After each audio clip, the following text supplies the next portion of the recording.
गोरखपुर के HURL के इस प्रांगण में इस अभियान के साथ जुड़ने का अवसर प्राप्त हो रहा है। बहनों और भाइयों, अपार उत्साह के साथ हर व्यक्ति के मन में अपनी मां की स्मृतियों को जीवंत बनाए रखने और धरती माता के प्रति भी अपने कर्तव्यों के निर्वहन के लिए इस पवित्र अभियान के साथ जुड़ने का एक अवसर प्राप्त होने पर उन्होंने जो उत्साह दिखाया है, मैं इसके लिए उन सबको हृदय से धन्यवाद देता हूं। बहनों और भाइयों, ये केवल एक वृक्षारोपण का कार्यक्रम मात्र नहीं है, ये वर्तमान को सजोने का और भविष्य को बचाने का भी एक अभियान है। पूरी दुनिया वर्तमान में जलवायु परिवर्तन के भीषण संकट से गुजर रही है। आप देख रहे होंगे अनेक चुनौतियां दुनिया के सामने आ रही हैं। आपने कल का वो समाचार अमेरिका के अंदर देखा होगा कि एक स्कूली कैंप लगा था एक नदी के तटवर्ती क्षेत्र में। अचानक तेज बाढ़ आई और वहां पर सभी लोग बह करके चले गए। सैकड़ों बच्चे गायब हैं। कारें जहां तहां पड़ी हुई है। कहीं अतिवृष्टि है, कहीं अनावृष्टि है, कहीं आकाशीय बिजली से जन धन की हानि हो रही है और कहीं पर गर्मी चरम पर पड़ रही है। इस समय मूसलाधार बारिश हुआ करती थी। मौसम चक्र बदलता हुआ दिखाई दे रहा है। इसका असर खाद्यान्न संकट पे पड़ सकता है। ये मानव की अनियोजित और वैज्ञानिक सोच का परिणाम है, जिसकी कीमत आज विश्व मानवता भुगत रही है।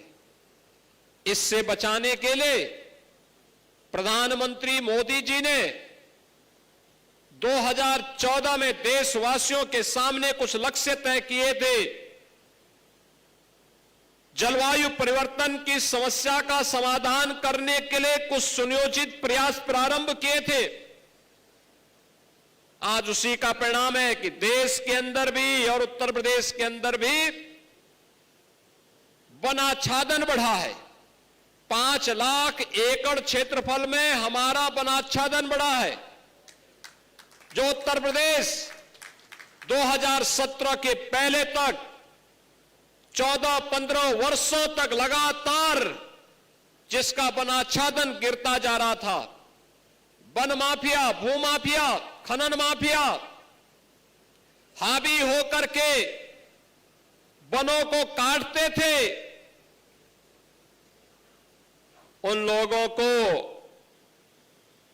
उनका सही ठिकाना लगा करके प्रदेश सरकार ने वनाच्छादन बढ़ाने के जिस अभियान को प्रधानमंत्री मोदी जी ने विजन दिया था, उस विजन के अनुरूप जिस कार्यक्रम को आगे बढ़ाया, आज उसका परिणाम है कि पिछले 8 वर्ष में अकेले उत्तर प्रदेश में हम लोगों ने 204 करोड़ वृक्षारोपण के कार्यक्रम को सफलतापूर्वक संपन्न किया। ये देश के अंदर किसी भी राज्य के द्वारा किए जाने वाले वृक्षारोपण में सर्वाधिक है।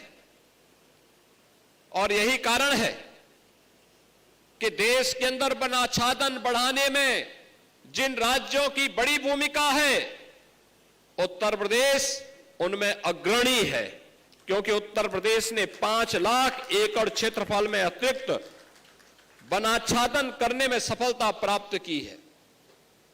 यह धरती माता के प्रति भी और जिस मां के नाम पर हम लोग पेड़ लगा रहे हैं, उनके प्रति भी कृतज्ञता ज्ञापित करने का एक अवसर हम सबके सामने है। याद करिए, 2014 के बाद प्रधानमंत्री मोदी जी ने कार्बन उत्सर्जन को कम करने के लिए कुछ सुनियोजित प्रयास किए। कार्बन उत्सर्जन जो प्रदूषण का कारण है, पर्यावरण के लिए संकट है, मनुष्य आसानी से, जीव जंतु आसानी से उसकी चपेट में आएंगे, लंग्स खराब होंगे, श्वास की बीमारियां बढ़ेंगी। उससे बचाने के लिए उन्होंने हर घर में उज्ज्वला योजना के फ्री के सिलेंडर उपलब्ध करवाए। पहले लकड़ी से, कोयले से या केरोसिन से भोजन बनता था, अब उसके पास रसोई गैस का सिलेंडर है, ग्रीन ईंधन है। ये ग्रीन ईंधन पॉल्यूशन नहीं करता है, ना के बराबर है, न्यूनतम है, और उसके माध्यम से लगातार उसकी सेहत को ठीक करने का एक काम प्रदेश सरकार ने होली और दीपावली के दिन के अवसर पर उन परिवारों को फ्री में रसोई गैस के सिलेंडर उपलब्ध करवाने का कार्य किया है। लगातार हम पिछले 2 वर्षों से इस कार्यक्रम को आगे बढ़ा रहे हैं। एक तरफ घर में इस्तेमाल होने वाले ईंधन को हम प्रदूषण से मुक्त रखें, और दूसरी तरफ नगरीय क्षेत्रों में हेलोजन स्ट्रीट लाइट को हटा करके एलईडी स्ट्रीट लाइट लगाई गई। हेलोजन भी कार्बन उत्सर्जन करता था, उसके कारण भी जो पर्यावरण को संकट खड़ा होता था, उससे बचाव करने का एक कार्यक्रम एलईडी स्ट्रीट लाइट से हुआ। इससे बिजली की खपत भी कम हुई और कार्बन उत्सर्जन को भी कम करने में मदद मिली। इसी प्रकार से हर घर शौचालय का कार्यक्रम उसी अभियान का हिस्सा है। बहनों और भाइयों, अनेक ऐसे कार्यक्रम हुए, और इस बार हमारी सरकार ने यह तय किया कि हम 37 करोड़ वृक्षारोपण एक दिन में करेंगे।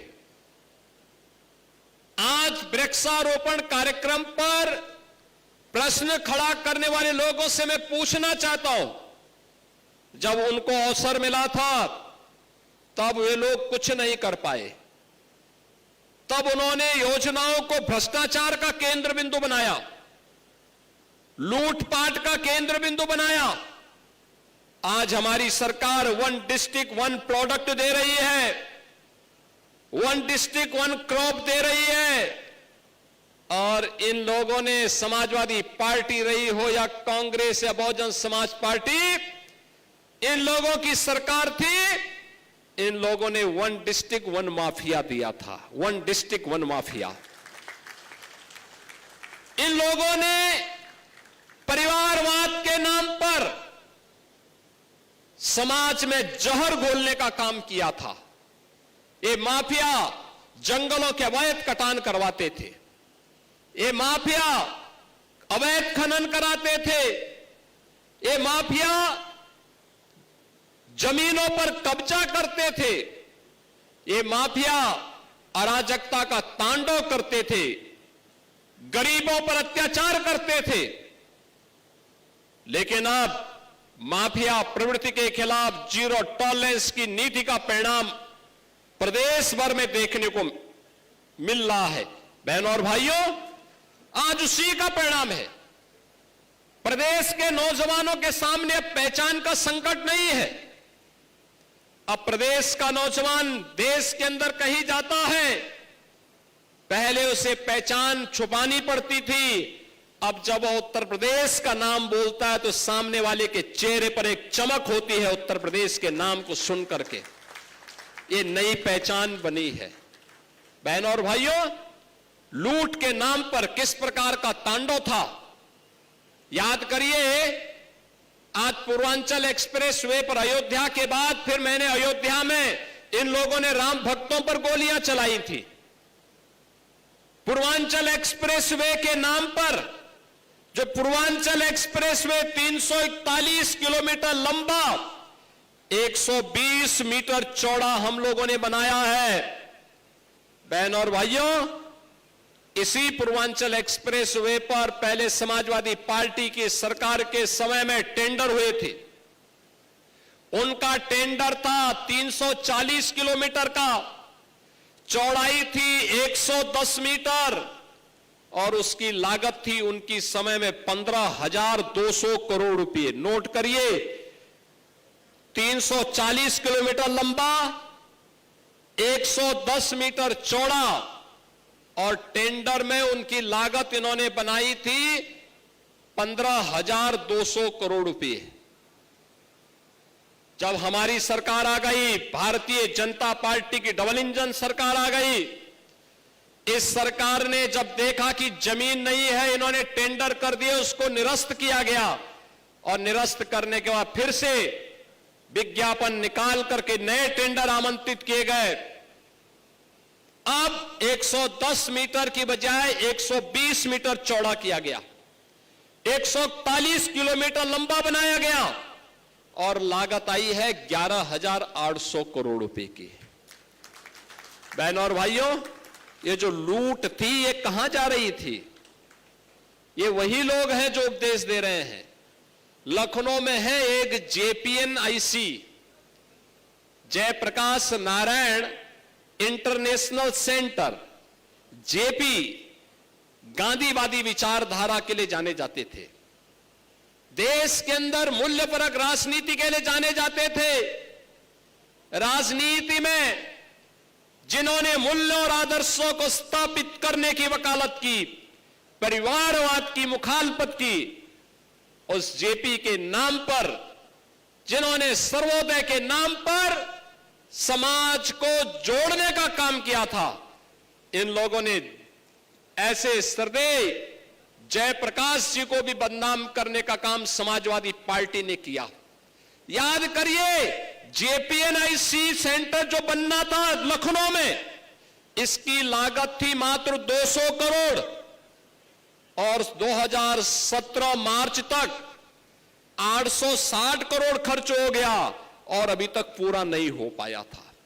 CBI जांच चल रही है और इसीलिए बबुआ इस बात को लेकर बौखला गए हैं कि इनके लूट का, इनके भ्रष्टाचार को उजागर करने वाला, याद करिए 200 करोड़ का कोई कार्य 860 करोड़ खर्च हो जाए और तब भी पूरा ना हो, ये लोग नैतिकता की बात करते हैं। ये लोग नैतिकता की बात कर रहे हैं। 2012 से 17 के बीच 5 वर्ष में इन्होंने मात्र 26 करोड़ पेड़ लगाए और उसका भी कोई अता पता नहीं। और यहां पर 8 वर्ष में ही 204 करोड़ वृक्षारोपण कराए गए और इसमें भारत सरकार ने भी और प्रदेश सरकार ने कुछ इंटरनेशनल संस्थाओं से भी जब सर्वे कराया, 75% से अधिक पेड़ आज भी जीवित हैं। प्रदेश के अंदर वनाच्छादन को बढ़ाने में अपना योगदान दे रहे हैं।